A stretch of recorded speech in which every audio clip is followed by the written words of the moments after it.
আজকে ঈদের জন্য স্কুল ছুটি পেয়েছি, তাই চলে এসেছি একটু ছাদে আর একটু ভিডিও করলাম, শ্যুট করলাম, সঙ্গে তোমাদের সঙ্গে একটু শেয়ার করলাম। এই যে দেখে নাও কি সুন্দর ভিউ, এত সুন্দর ভিউ, আমি তো আসারই সময় পাই না। আমি যে বিল্ডিংয়ে থাকি এটাই হচ্ছে 16 ফ্লোর, এত সুন্দর পরিবেশ তোমাদের কি বলবো। তো দুদিন ছুটি পেয়েছিলাম, কালকের দিনটা এমনি কেটে গেছে, আজকে চলে এলাম ছাদে। আর এসে যখন দেখি নদীতে জোয়ার এসছে, জলে পরিপূর্ণ একদম। এই যে দেখো আমার পেছন দিকটা তোমাদের দেখাচ্ছি, এই দেখো এটা হচ্ছে এই যে পেছন দিকটা দেখতে পাচ্ছ না, এই যে দূরের দিকে নদী দেখতে পাচ্ছ, খুব সুন্দর জায়গা। আমি যে জায়গাটায় থাকি জাস্ট অসাধারণ অসাধারণ, মানে ভিডিও শ্যুট করার জন্য আমি তো সময় পাই না আসার। আসলে আমার এত কন্টেন্ট তৈরি হয়ে থাকে, আসারই সময় পাই না। তো যখন কন্টেন্টের অভাব হয় তখন উপরে চলে আসি, একটু কথা বললেই। সত্যি এত সুন্দর পরিবেশ, আশা করি তোমাদেরও খুব ভালো লাগছে। তোমাদেরকে একটু ব্যাক ক্যামেরা করে দেখাচ্ছি। নদীতে পুরো সমুদ্র, এখন নদীতে প্রচুর জল।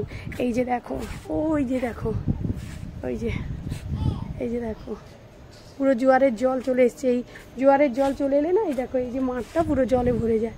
এই যে মাঠটা দেখাচ্ছি না, দেখো জলে ভরে গেছে, এই দেখো এই মাঠটা পুরো জলে ভরে গেছে। এই যে নদীর জল সব ঢুকে এসছে এরকম করে, এই দেখো দারুণ দারুণ, সত্যি খুব সুন্দর জায়গায় থাকি। সবাই চলে এসো আমার এখানে, শ্যুট করতে সুবিধা হবে। যারা আমার ক্লোজ ফ্রেন্ড আছো, যারা আমার ফেসবুকের মধ্যে আছে, সবাই চলে এসো।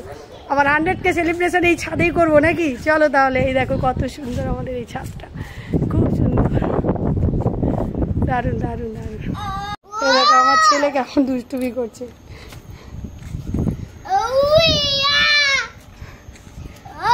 লম্বা হয়ে যাবি তো এরকম, এরকম ঝুললে, এরকম মানে ঝুললেই তো লম্বা হয়ে যাবি। তো তোমাদেরকে আমি একটু দেখাচ্ছি ব্যাক ক্যামেরা করে, কি সুন্দর জায়গাটা দেখো। এই দেখো আজকে এত সুন্দর রোদ আছে, আমি একটা ভিডিও শ্যুট করছিলাম, তো অবশ্যই সেটা দেখাবো। তো মাঝে মাঝে ছাদেও আসতে হয়, ভালো লাগে আমার ছাদে, খুবই ভালো লাগে। এই যে দেখো এটাই হচ্ছে আমাদের নদী। এখন নদীতে জোয়ার এসছে, তাই জল একেবারেই উপর দিকে উঠে এসছে, মানে মাঠ টাটগুলো ভরে গেছে। যখনই নদীতে চলেছে, এই দেখো দূরের দিকের মাঠে চলে এসছে। এই দেখো আমি আগে একবার তোমাদের ভিডিও করে দেখিয়েছিলাম, এই দেখেছো মাঠে জল ঢুকে গেছে, ওই যে দূরের দিকে, ওই যে মাঠগুলো দেখাচ্ছি। তো জাস্ট অসাধারণ লাগে আমার এখানে, সত্যি খুব সুন্দর জায়গা। আমি যখন শুরুর দিকে যখন লাইভ করতাম, যখন আমার সেরকম পরিচিতি ছিল না বা লাইভে কেউ আসতো না, আমি তখন এরকম এই ছাদে চলে আসতাম। ছাদে এসে নিজে কথা বলতাম, এরকম ব্যাক ক্যামেরা দিয়ে বিভিন্ন এই যে সিনারিগুলো দেখাতাম আমার দূরের এগুলো। তো দেখতাম আমার বন্ধুরা খুব খুশি হতো, যেই 2-4 জন 5 জন আসতো, আমি কিন্তু এভাবেই লাইভ করতাম। তো